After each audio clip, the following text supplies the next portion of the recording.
Buenos días, hermanos.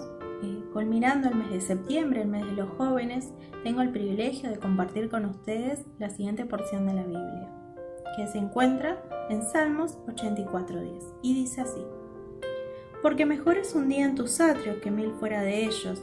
Escogería antes estar a la puerta de la casa de mi Dios que habitar en las moradas de maldad. Y la siguiente canción se llama La casa de Dios. Y nosotros en este momento lo alabamos a Él desde nuestras casas y anhelamos pronto poder volver a nuestro querido templo. Pero como cristianos preferimos estar en un rincón en la casa de Dios que 1000 años lejos de Él, o que tener todo el palacio de un rey, como dice la canción.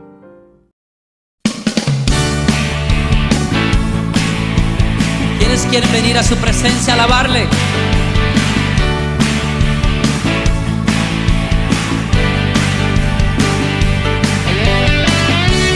Es mejor este lugar de su presencia que ningún otro lugar sobre la tierra.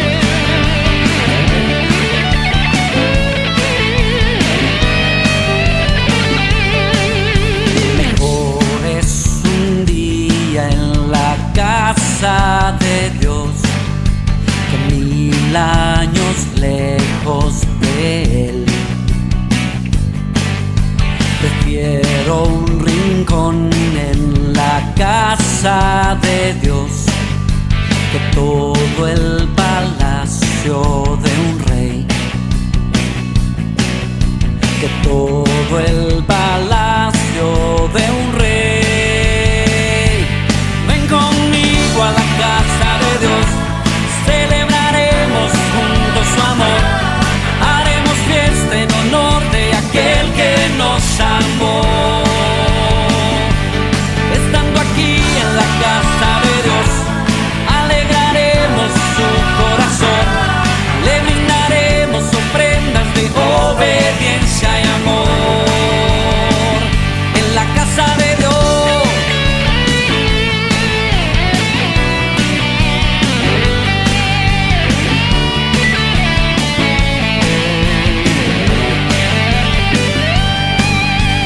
arde mi alma, arde de amor por aquel que me dio la vida.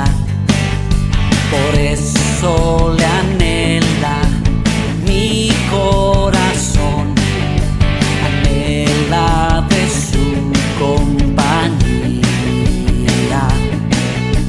anhela de su compañía. Ven conmigo a la casa de Dios, celebraremos juntos su amor, haremos fiesta en honor de aquel que nos amó. Estando aquí en la casa de Dios, alegraremos su corazón, le brindaremos ofrendas de obediencia y amor. Ven conmigo a la casa de Dios, celebraremos juntos su amor, haremos fiesta en honor de aquel que nos amó. Estando aquí en la casa de Dios, alegraremos su corazón, le brindaremos ofrendas de obediencia y amor. En la casa de Dios,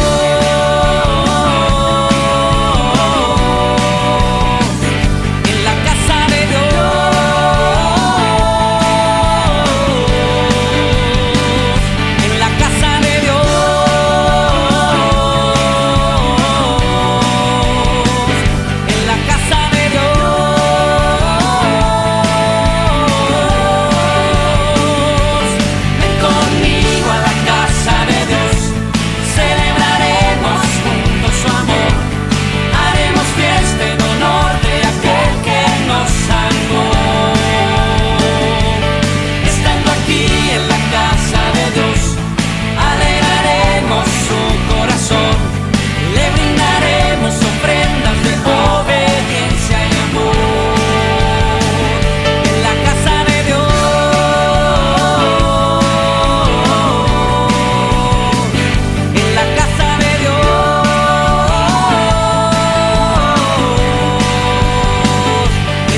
Dios creado por un mortal. Tú no eres Dios formado con mano terrenal. Tú no eres Dios que tenga falta o necesidad. Tú eres Dios y todo es tu plan.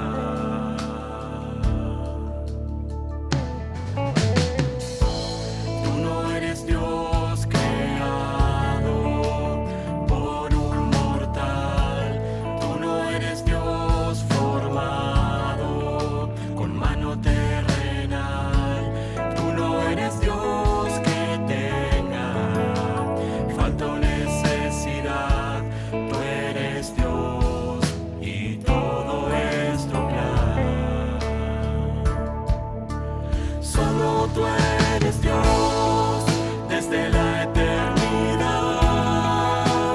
en tu trono estás, Rey en majestad. Y aún hoy sean paso en temor, tuyo es el control, solo tú eres Dios. Solo es tu nombre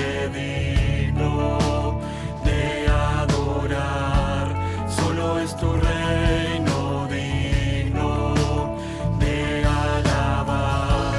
Solo tu poder gobierna en forma universal. Tú eres Dios y siempre así será.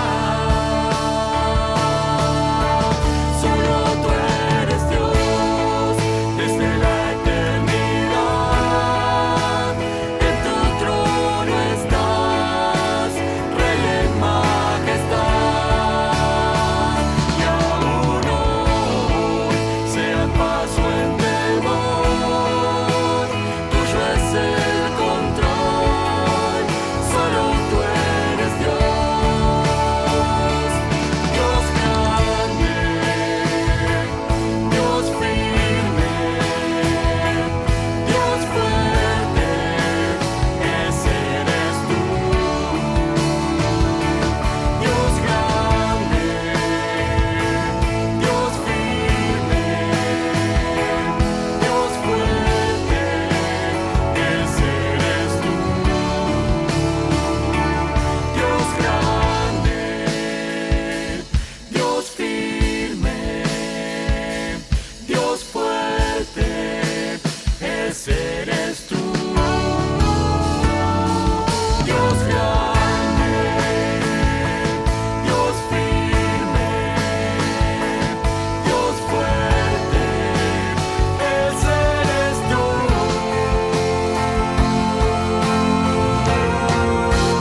Solo tú eres Dios desde la eternidad.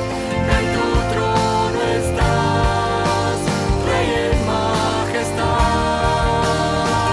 Y aún hoy sean paso en temor, tuyo es el control, solo tú eres Dios, solo tú eres Dios desde la eternidad. En tu trono estás, Rey en majestad. Y aún hoy sean paso en temor, tuyo es el control, solo tú eres Dios,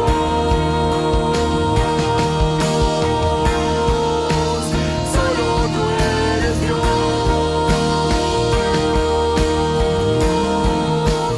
solo tú eres Dios,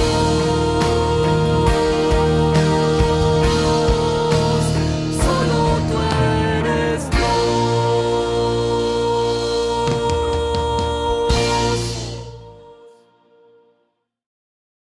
Como jóvenes queremos compartirles unos versículos que para nosotros fueron de bendición en nuestra vida, y el mío se encuentra en Jeremías 32:17 y dice: Oh Señor Jehová, he aquí que tú hiciste el cielo y la tierra con tu gran poder, y con tu brazo extendido ni hay nada que sea difícil para ti.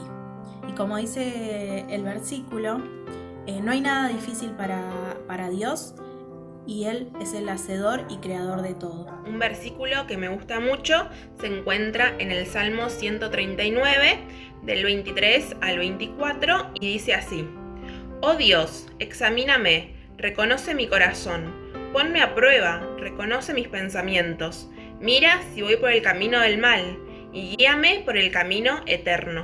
119, 107. Señor, me encuentro afligido en gran manera. Dame vida conforme a tu promesa. Qué interesante es notar cómo el salmista en primer lugar reconoce su tristeza, su aflicción, su congoja. Y lo interesante también es que se la cuenta a Dios, decide contársela a Dios. Y no por contársela solamente, sino también porque desea pedirle ayuda. Y lo que más llama mi atención y me anima a mí siempre a salir adelante y a seguir confiando en el Señor es la última parte de la que dice conforme a tu promesa. No solamente el salmista conocía esa promesa, sino que además confiaba en esa promesa. Por eso creo que es interesante, es importante y es bueno para nuestra vida poder reconocer nuestra aflicción, nuestra tristeza, contársela a Él, pedirle ayuda y confiar en Él, seguir confiando en Él.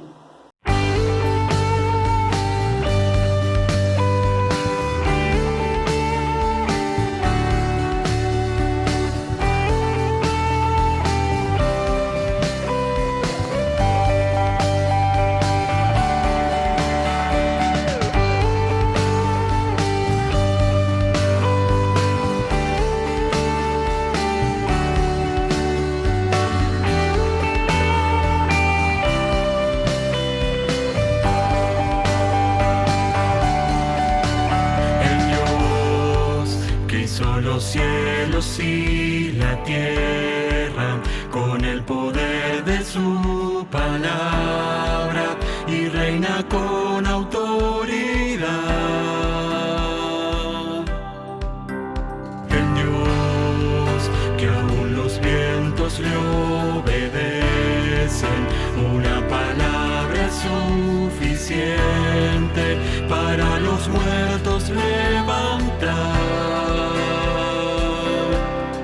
Nadie es como Él, oh gran yo soy.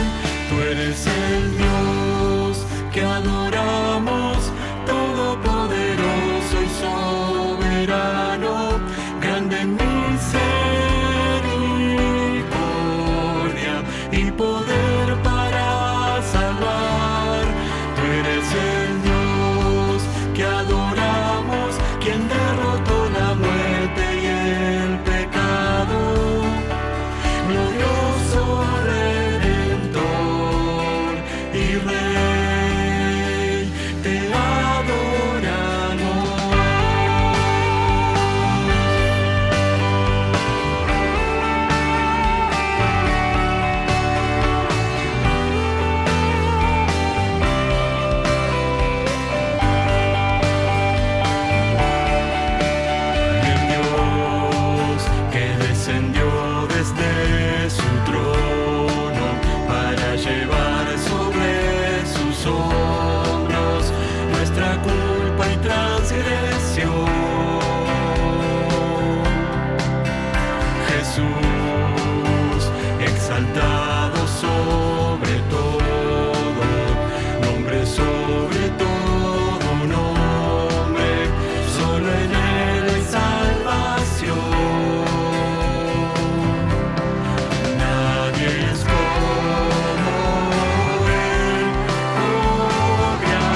Buen día, hermanos. Queremos compartirles unos versículos. Se encuentran en el Salmo 36, del 7 al 9. Cuán precioso, oh Dios, es tu gran amor. Todo ser humano halla refugio a la sombra de tus alas. Se sacian de la abundancia de tu casa. Les das a beber de tu río de deleites, porque en ti está la fuente de vida, y en tu luz podemos ver la luz. Hermanos, oremos. Padre amado, Padre celestial, te agradecemos, Señor, por esta nueva semana que comienza, por el culto que podemos compartir, en especial, Señor, por esta palabra que el salmista, Señor, escribió en tu palabra, en la cual podemos encontrar y recordar que en ti, Señor, tenemos refugio, que tú eres la luz, Señor, de nuestra vida, aquel que nos guía, Señor. Te damos gracias por esta palabra. Ayúdanos, Señor, a pensar en ella como lo hacemos o deseamos hacerlo habitualmente, Señor. Gracias porque en ti son nuestros refugios, Señor, y podemos confiar en ti y nos podemos acercar, Señor, libremente. Seguimos acompañando, Señor, en tu nombre. Amén.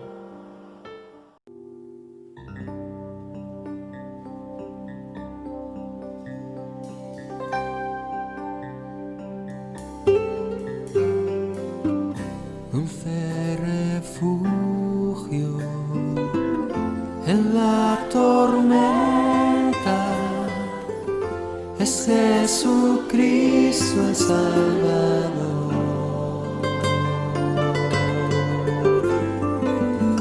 Él me alienta y alimenta con su palabra y su amor. Dulce refugio en la tormenta es Jesucristo el Salvador. Él me alienta y alimenta con su palabra y su amor. Vengo a reposar en Él es mi amigo fiel, una poderosa y fresca unción llenará mi corazón. Dulce refugio en la tormenta es Jesucristo el Salvador.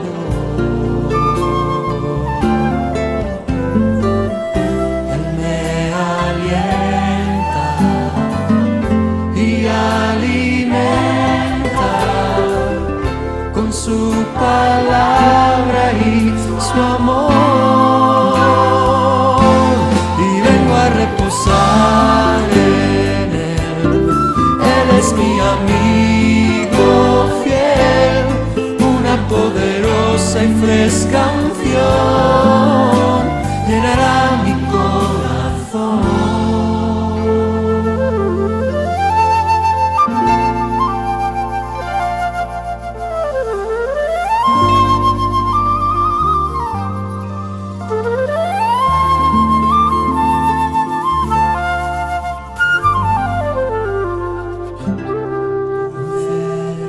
Refugio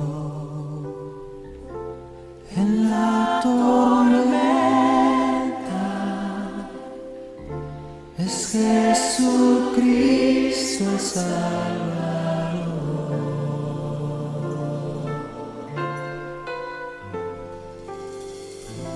Él me alienta y alimenta con su palabra y su amor,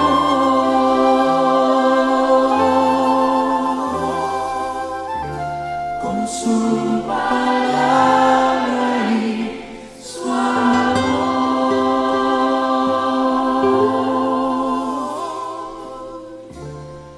su palabra y su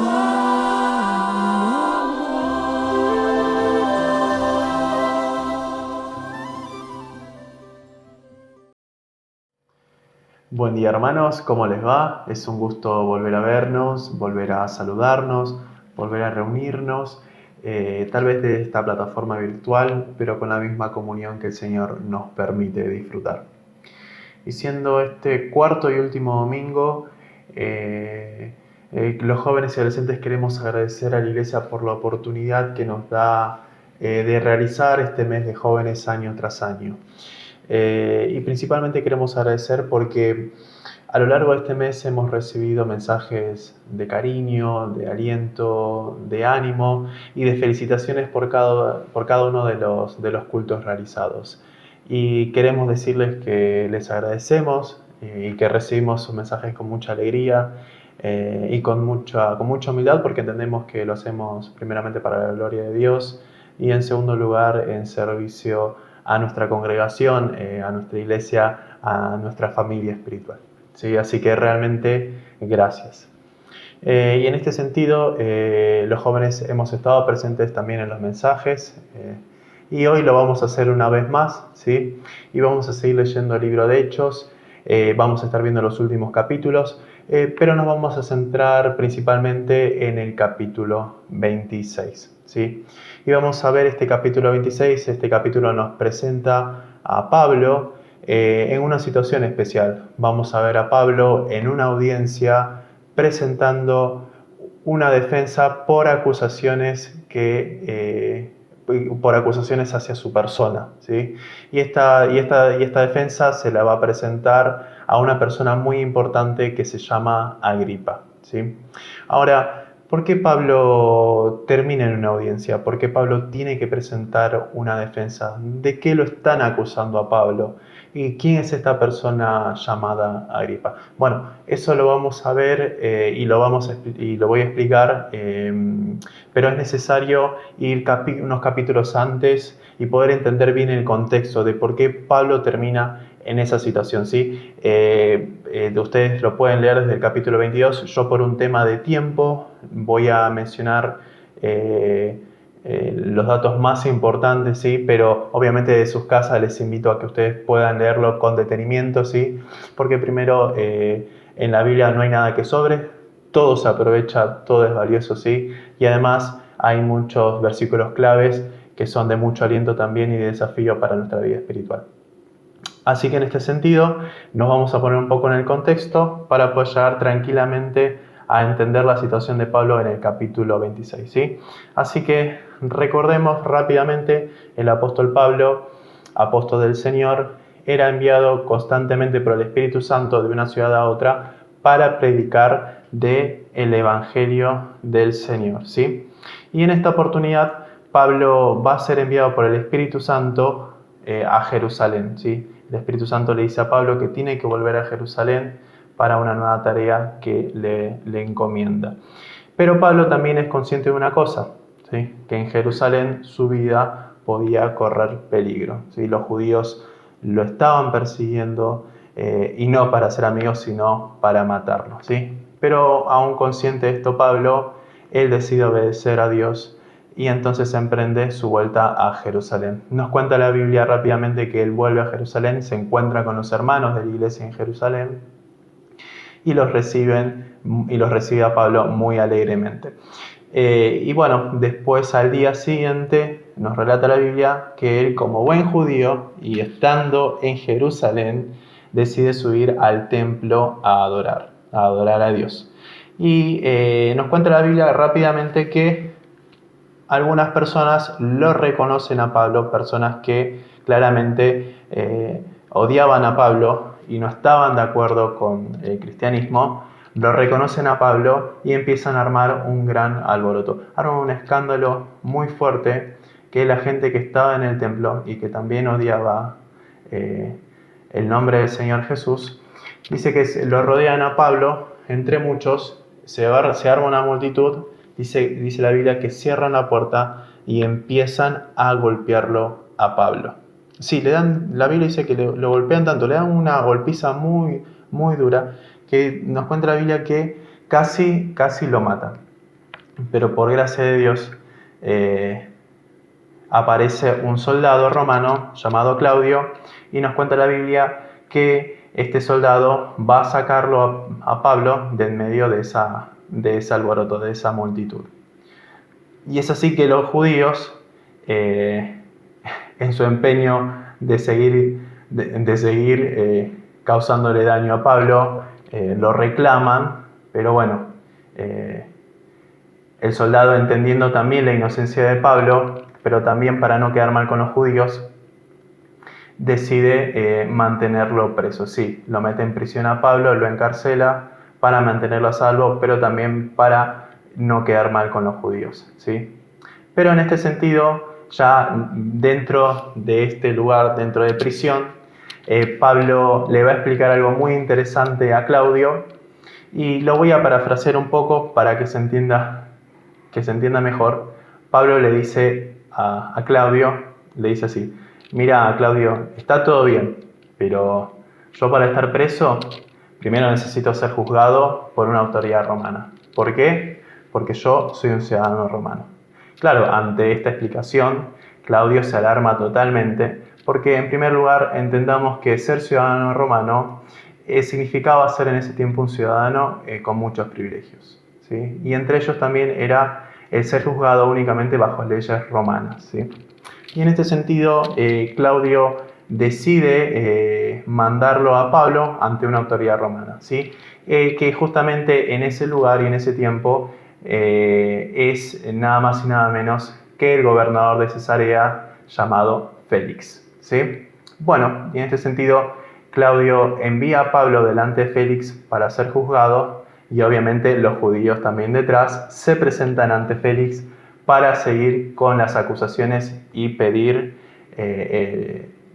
por Pablo. Pero bueno, Pablo acude ante un pedido que los ciudadanos romanos podían hacer y era que justamente Pablo pide el ser juzgado por el mismísimo emperador, ¿sí? César, el emperador de Roma, ¿sí? En este sentido, Félix, entendiendo también la inocencia de Pablo, entendiendo el pedido de Pablo, pero también para no quedar mal con las autoridades judías, decide mantenerlo preso, ¿sí? Decide mantenerlo preso y así durante un tiempo de 2 años, ¿sí? 2 años preso por algo que no hizo. Una injusticia para la persona de Pablo, que en realidad no había hecho nada. Pero bueno, en este sentido, como les comenté, va a quedar preso, encadenado por 2 años, pero va a estar, en este sentido la Biblia nos cuenta que va a estar dentro de un palacio, va a tener permisos especiales, va a poder recibir visitas, va a ser atendido, ¿sí? Y justamente en ese palacio durante esos 2 años es que Félix también va a estar presente, ¿sí? Y la Biblia nos relata, rápidamente me gustaría ir al capítulo 24, el versículo 24, y dice así: Félix llamó a Pablo y lo escuchó hablar acerca de la confianza que se debe tener en Jesús. Pero Pablo también le habló de que tenía que vivir sin hacer lo malo, que tenía que controlarse para no hacer lo que quisiera, sino solamente lo bueno, y que algún día Dios juzgaría a todos. Acá vemos que Félix tiene el privilegio de escuchar el Evangelio por parte de Pablo. Acá vemos que Félix está recibiendo el mensaje de Jesús, un mensaje de gracia, pero también de verdad. Pablo le está explicando a Félix que es posible la fe en Jesús, que es posible una relación de confianza con Dios, pero que en esta misma relación es necesario tener dominio propio, es necesario alejarse del pecado y buscar la santidad, ¿sí? Y que también en un futuro todos vamos a comparecer ante Dios, que nos va a juzgar por todos nuestros actos, ¿sí? Lamentablemente vemos que Félix termina rechazando el Evangelio, por lo que se dice a continuación. Entonces Félix se asustó mucho y le dijo: vete ya, cuando tenga tiempo volveré a llamarte. Palabras un poco tristes, pero sabemos que Dios le dio la oportunidad a Félix de escuchar el Evangelio y poder acercarse a Dios. Y como les dije, pasaron 2 años y Félix deja de ser gobernador, ¿sí? Y en su lugar asume uno nuevo que se llama Festo. ¿Pero Pablo termina en libertad? No, Pablo no termina en libertad. Va a seguir preso. Y así se repite otra vez la misma situación. Los judíos vuelven a presentarse delante de este nuevo gobernador con las mismas falsas acusaciones contra Pablo, ¿sí? Buscando lo peor para él. Pero en este caso Festo, en un intento de esquivar su responsabilidad y en un intento también de no quedar mal con los judíos, pero también entendiendo que Pablo no tenía nada para ser condenado, aprovecha la visita de un personaje muy importante que es superior a él y que es nada más y nada menos que el mismísimo rey Agripa. Sí, acá conocemos y acá llegamos a este personaje que se llama Agripa. Agripa, déjenme comentarles rápidamente, es también conocido como Herodes Agripa, ¿sí? Y de hecho el papá de Herodes Agripa era el Herodes que mandó a matar al apóstol Santiago, ¿sí? Hermano de Jesús. Su abuelo fue el mismo que mandó a decapitar a Juan el Bautista, y su bisabuelo fue aquel Herodes que mandó a matar a todos los bebés de Judea cuando el Señor Jesús, el Mesías, había nacido. ¿Sí? Así que imagínense a este nuevo joven Herodes, ¿sí? Consciente de eso, de esa historia que tenía también delante de una persona que creía en Jesús, ¿sí? Pero bueno, ya aclarado el contexto de Pablo, ¿sí? En una audiencia presentando su defensa ante Agripa, vamos al pasaje rápidamente, al pasaje del capítulo 26, que comienza con el versículo 1 y dice así. Entonces Agripa dijo a Pablo, se te permite hablar por ti mismo. Agripa le dice a Pablo, se te permite hablar por ti mismo. En otras palabras, como que Agripa le está diciendo a Pablo, te voy a dar el privilegio de que puedas hablar. Y acá hay una cosa que me gustaría que veamos, porque no es tanto el privilegio que Agripa le da a Pablo, sino más bien el privilegio que Dios le da a Agripa de tener la oportunidad de escuchar el Evangelio por parte de Pablo, ¿sí? Y ahora, ¿por qué hago esta primera observación? Porque es lo mismo para nosotros. Escuchar del Evangelio y de la palabra de Dios es un privilegio que Dios nos da constantemente, porque a través del mensaje del Evangelio pudimos conocer a Dios por primera vez. Y a través del mensaje de su palabra seguimos conociéndolo cada vez más. Y qué privilegio de conocerlo con la libertad que gozamos en nuestro país, ¿no? Libertad en la que podemos abrir la Biblia, podemos leerla, podemos reflexionarla, podemos predicarla sin ninguna restricción, ¿sí? Qué privilegio tenemos, ¿no? Bueno, y continuando con el versículo 1, Pablo le responde a Agripa. Primero dice así, Pablo levantando la mano, comenzó así su defensa. Y déjenme explicarles rápidamente que en ese momento el levantar la mano era típico de los oradores griegos, ¿sí? Cuando ellos iban a dar un discurso, y más que para pedir silencio, era para captar la atención de la audiencia, porque iban a dar un mensaje muy importante. Y ahora debemos entender algo, que Pablo no iba a presentar simplemente su defensa, sino que detrás de esa defensa había un mensaje que era muy importante, era más importante que incluso su propia defensa, ¿sí? Y era el mensaje del Evangelio. Pablo va a presentar el mensaje del Evangelio a esa audiencia en la que se encuentra Agripa, se encuentra Festo, se encuentra también la hermana del rey Agripa, Berenice, se encuentran los esclavos, vasallos y toda la corte, ¿sí? Escuchemos lo que dice Pablo a Agripa. Me tengo por dichoso, oh rey Agripa, de que haya de defenderme hoy delante de ti de todas las cosas, que soy acusado por los judíos. Es interesante la palabra dichoso que acá usa Pablo, porque es la misma que utilizó Jesús. Esta palabra dichoso en griego se escribe Macarios, y justamente Jesús la usa en el Sermón del Monte, en las bienaventuranzas, ¿sí? Cuando es Macarios dice que sí, bienaventurados, dichosos, doblemente feliz. Pablo dice, me siento bendecido, ¿sí? ¿Cuál es la condición de Pablo acá? ¿No está privado de su libertad en ese momento? ¿No está encadenado? Bueno, él así dice, me siento dichoso. ¿Por qué? Porque él ve más allá de sus circunstancias, ¿sí? Él ve dicha en poder transmitir un mensaje como es la del Evangelio, ¿sí? Sigamos viendo en el versículo 3, dice: mayormente porque tú, Agripa, conoces todas las costumbres y cuestiones que hay entre los judíos, por lo cual te ruego que me oigas con paciencia. Acá Pablo no está adulando a Agripa, sino más bien está reconociendo que Agripa tiene pleno conocimiento de la cultura hebrea, de la ley y los asuntos religiosos judíos, ¿sí? Y que por eso también podría comprender las falsas acusaciones, las acusaciones infundadas que los judíos hacían de Pablo, judíos celosos de la ley mosaica. Y Pablo le pide a Agripa que oiga con paciencia, porque a continuación va a ser una autobiografía de sí mismo, dando testimonio de su vida, pero principalmente recordemos que va a presentar también el Evangelio del Señor. Así que podemos ver en el pasaje desde el versículo 4 al 12, ¿sí? Va a hablar de sí mismo, pero ¿qué nos va a decir Pablo acerca de su persona en primer lugar? Bueno, mirando el pasado, Pablo va a recordar su celo religioso, ¿sí? Al igual que como sus acusadores, estos judíos que buscaban su muerte, Pablo les entiende porque Pablo también estuvo del otro lado, del lado del celo religioso de esa vida donde guardaban a rajatabla la ley mosaica, ¿sí? Y vemos cómo lo expresa en el versículo 4, dice: mi vida pues desde mi juventud, la cual desde el principio pasé en mi nación, en Jerusalén, la conocen todos los judíos.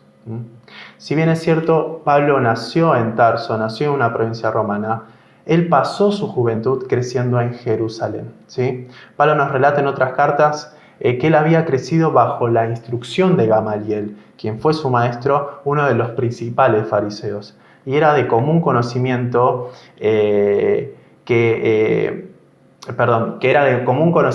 incluso dicho por muchos comentaristas, que Pablo podría haber sido el sucesor de Gamaliel. Bueno, pero continuemos con el versículo 5. Pablo sigue diciendo: los cuales, refiriéndose a los judíos, también saben que yo desde el principio, si quieren testificarlo, conforme a la más rigurosa secta de nuestra religión, viví fariseo. Los judíos conocían plenamente a Pablo y podían confirmar cómo Pablo cumplía rigurosamente la ley de Moisés y que vivía siendo fariseo. Y ahora me gustaría detenerme y abrir paréntesis y preguntar y explicar quiénes eran estos fariseos, ¿sí? ¿Por qué Pablo menciona esto? Bueno, expliquemos rápidamente. 170 años antes de Cristo, comienza un grupo de hombres llamados los farush, ¿sí? Los farush significa separados, apartados.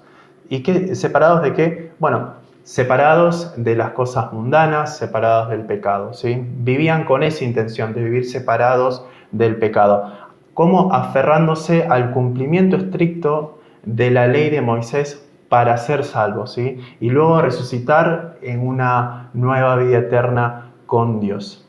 En otras palabras, ellos creían que su salvación dependía exclusivamente de sus obras. Y en sus buenas intenciones de vivir separados del pecado, pudieron haber tenido un buen comienzo, ¿no? Pero no todo lo que comienza bien termina bien, ¿sí? Porque allá en el tiempo de Jesús, el ser fariseo era sinónimo de ser hipócrita, ¿sí? De hecho, Jesús en uno de los evangelios dice: guardaos de la levadura, guardaos de los fariseos. Bueno, también podemos ver con más detalle cómo Pablo define su vida de fariseo, su vida pasada de fariseo, en Filipenses capítulo 3, versículos 5 y 6. Pablo dice de sí mismo: circuncidado al 8º día, del linaje de Israel, de la tribu de Benjamín, hebreo de hebreos, en cuanto a la ley, fariseo, en cuanto a celo, perseguidor de la iglesia, en cuanto a la justicia que es en la ley, irreprensible. Ahora déjenme decirles, Pablo, siendo fariseo, no era hipócrita, ¿sí? No era un religioso aparente, sino más bien vivía como fariseo por convicción, ¿sí? Hacía lo que hacía porque tenía convicciones, pero en una convicción distorsionada, ¿sí? Porque creía en una salvación por obras. Pero más adelante en el versículo 6 vemos que Pablo menciona una nueva convicción y que esta vez está basada nada más y nada menos que en la salvación por gracia de Dios, ¿sí? Que estaba anunciado por los profetas antiguos, que hablaban de una esperanza de salvación otorgada por Dios para los judíos y gentiles. Veamos lo que dice Pablo en el versículo 6. Y ahora, por la esperanza de la promesa que hizo Dios a nuestros padres, soy llamado a juicio. Esa promesa de salvación, de redención a la humanidad, se ha cumplido y fue a través del sacrificio de nuestro Señor Jesucristo. Y veamos lo que agrega Pablo sobre esa promesa. Promesa cuyo cumplimiento esperan que han de alcanzar nuestras 12 tribus, sirviendo constantemente a Dios de día y de noche. Por esta esperanza, oh rey Agripa, soy acusado por los judíos. Veamos, los judíos seguían esperando el cumplimiento del Mesías y hoy en día lo siguen esperando. Pero Pablo les explica que ya se había cumplido y que simplemente él servía constantemente de día y de noche, anunciando de esa salvación, de ese cumplimiento, de esa esperanza, especialmente al pueblo de Dios, a los judíos, el lugar donde él creció junto a sus paisanos, ¿sí? Bueno, pero siguiendo con esta biografía, en segundo lugar, Pablo va a hablar de su ceguera espiritual y lo que esa ceguera espiritual lo llevaba a hacer. Veamos en el versículo 9, dice: yo ciertamente había creído mi deber hacer muchas cosas contra el nombre de Jesús de Nazaret. Acá Pablo va a recordar el gran daño que causaba a los cristianos, ¿sí? En su celo religioso, en su vida de fariseo. Él creía que estaba bien perseguir, encarcelar y apoyar el asesinato de varios cristianos. ¿Sí? Y de hecho también aclara en el versículo 10, dice: con el permiso de los sacerdotes principales, metí en la cárcel a muchos de los que creían en él. Cuando los mataban, yo estaba de acuerdo. Muchas veces los castigué en las sinagogas para que dejaran de creer en Jesús. Tanto los odiaba que hasta los perseguí en otras ciudades. Hermanos, este mismo odio por el Evangelio es el mismo que provocan situaciones que hoy seguimos viendo en la actualidad, lamentablemente. Tan solo pensemos en nuestros hermanos en otros lugares del mundo que son perseguidos por creer en Jesús, e incluso que son asesinados porque en sus países es un crimen creer y predicar de Jesús. Países que no gozan de una libertad religiosa como la que tenemos nosotros en nuestra nación. Pero más adelante vamos a ver cómo Pablo va a hablar de su conversión, de cómo va a salir de esa ceguera espiritual con la que vivía, conociendo a aquel que era la promesa de salvación para los judíos y gentiles, ¿sí?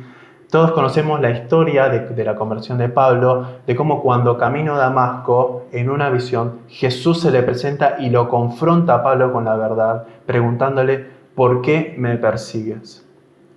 Y cómo después de esa experiencia Pablo se arrepiente, ¿sí? Pero vamos puntualmente al versículo 18, donde Pablo nos va a contar además qué es lo que le dice el Señor después de haberle sacado de esa ceguera espiritual, de esa condición en la que él vivía. Nos va a contar Pablo cuál va a ser la orden del Señor para él, cuál va a ser el propósito, el nuevo propósito de su vida, ¿sí? El mismo propósito, la misma orden que nos da a nosotros para hacer hoy en día. Dice así el versículo 18, y lo voy a leer en traducción en lenguaje actual para poder ponernos en los zapatos de Pablo, ¿sí? Jesús le dice a Pablo: quiero que hables con ellos para que se den cuenta de todo lo malo que hacen y para que comiencen a obedecer a Dios. Ellos ahora caminan como si estuvieran ciegos, pero tú les abrirás los ojos. Así dejarán de obedecer a Satanás y obedecerán a Dios. Podrán creer en mí y Dios les perdonará sus pecados. Así serán parte del santo pueblo de Dios. Hermanos, como les dije al comienzo, Dios nos ha dado el privilegio de escuchar el mensaje del Evangelio y tener la oportunidad de salir de nuestra ceguera espiritual.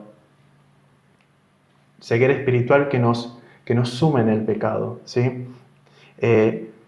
Dios nos ha dado el privilegio de saber y vivir en una relación de fe y obediencia a Dios. Al igual que a Pablo, Dios usaba personas que en obediencia a Él han sido instrumentos para la transmisión del Evangelio y que nosotros podamos escucharlo. Bueno, nos toca a nosotros la misma tarea, ¿sí? De anunciar el Evangelio a otras personas que aún no conocen a Dios, que no conocen de la salvación, una salvación por gracia, no por obras. Pablo dice que servía constantemente respondiendo a esa tarea, e incluso ahí encadenado, privado de su libertad, delante del tribunal, de los judíos que lo acusaban falsamente, delante de Festo, Pablo seguía respondiendo en obediencia a ese mandato, dejando bien claro al mismo Agripa, ¿sí?, que él estaba obedeciendo a alguien que era más superior, más poderoso que todos los que estaban ahí presentes, ¿sí? Fijémonos qué nos dice el versículo 19, qué es lo que dice Pablo a Agripa. Gran rey Agripa, yo no desobedecí esa visión que Dios puso ante mí, sino que todavía sigo hablando de Jesús a todo el mundo, a ricos y a pobres, a pequeños y a grandes, pues Dios me ayuda y me da fuerzas para seguir adelante. Siempre les hablo de lo que la Biblia ha dicho de todo esto, que el Mesías tenía que morir, pero que después de 3 días resucitaría y que sería como una luz en la oscuridad para salvar a los judíos y a los no judíos. Qué gran tipo lleno de convicción, ¿no? Un tipo que su convicción estaba basado en su fe en el Señor, ¿sí? Convencido de dónde salió, convencido de su conversión y convencido de lo que hace por obediencia a Dios para la salvación de los que aún no conocen a Dios, ¿sí? Su convicción, su seguridad, su mensaje estaba puesto en el mensaje del Evangelio.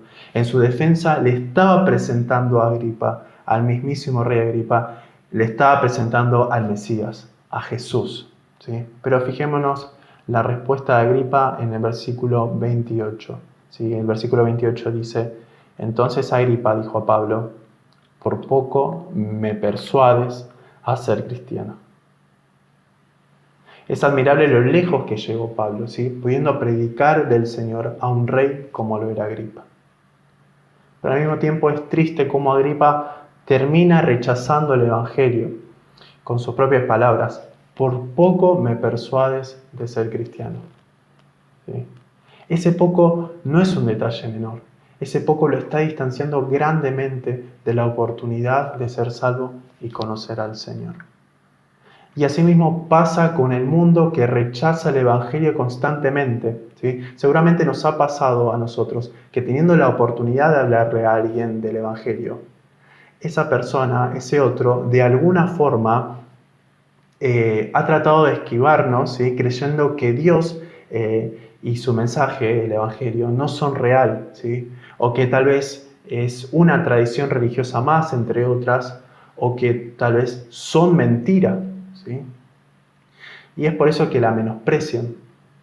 Pero Jesús nos anima a verlos como lo describe él, ¿sí? Jesús dice, ellos ahora caminan como si estuvieran ciegos, pero tú les abrirás los ojos. El Señor nos anima a seguir hablando del Evangelio, sea cual sea la respuesta del mundo, porque Él sabe cuál es el momento justo en el que cada persona va a conocerlo de verdad, va a arrepentirse y va a creer en Dios, ¿sí?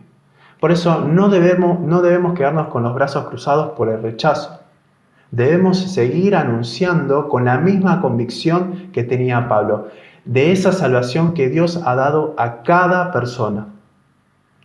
Me gustaría finalizar con esta conclusión y poner en práctica lo que nos enseña Dios en este capítulo de Hechos 26. En primer lugar, debemos tener firmes convicciones en las promesas de Dios, ¿sí? Entendiendo que la mayor de todas, la de la salvación de nuestras vidas y la posibilidad de vivir en una relación con Él, ya está cumplida. Y entendiendo también que en nuestra vida, en esta tierra, su promesa de estar presente con nosotros sigue cumpliéndola Dios, ¿sí? E incluso en las situaciones más críticas que podamos pasar, Dios sigue presente con nosotros y es una promesa que Él sigue cumpliéndola. Fijémonos, Pablo estaba a punto de ser asesinado. Pablo estaba siendo acusado falsamente. Pablo estaba preso. Pero aún así, Él estaba convencido en esa promesa de Dios, ¿sí? No se sentía solo, no se sentía abandonado, ¿sí? Al contrario, se sentía dichoso, se sentía bendecido, sentía la compañía y la presencia de Dios, ¿sí? Haciendo la voluntad de Dios. En segundo lugar, debemos invertir tiempo en las cosas de Dios. Primero, comprendiendo que nuestra relación con Dios es nuestra primera prioridad, ¿sí? Y que todo lo demás es secundario. Debemos buscar lo mejor para nuestro crecimiento espiritual, ¿sí? En comunión con Dios, ¿sí? Orando, estudiando la Biblia, en conjunto con los hermanos de nuestra iglesia. Y en tercer y último lugar, debemos ser fieles a lo que se nos ha encomendado, ¿sí? A lo que el Señor Jesús nos ordenó, que es ir y predicar del Evangelio. No nos quedemos callados. Prediquemos del Evangelio, ¿sí? Con palabras y acción, obviamente. Y que la gente pueda ver a Jesús a través de nosotros. Busquemos y deseemos lo que el Señor desea, ¿sí? Que más personas puedan alcanzar la gracia de la salvación. Que no se nos acabe las oportunidades sin haber predicado el Evangelio. A todas las personas que aún están ciegas por el pecado, ¿sí? Ciegas por el pecado tal y como nosotros lo estuvimos, pero que por gracia del Señor pudimos salir de esa condición y pudimos conocer a Dios para empezar a vivir una nueva vida eterna, ¿sí? No perdamos las oportunidades, no las desaprovechemos, sino hablemos del Señor Jesús con esa misma convicción que nos deja Pablo en el capítulo de Hechos 26. Bueno, eso es todo. Muchas gracias.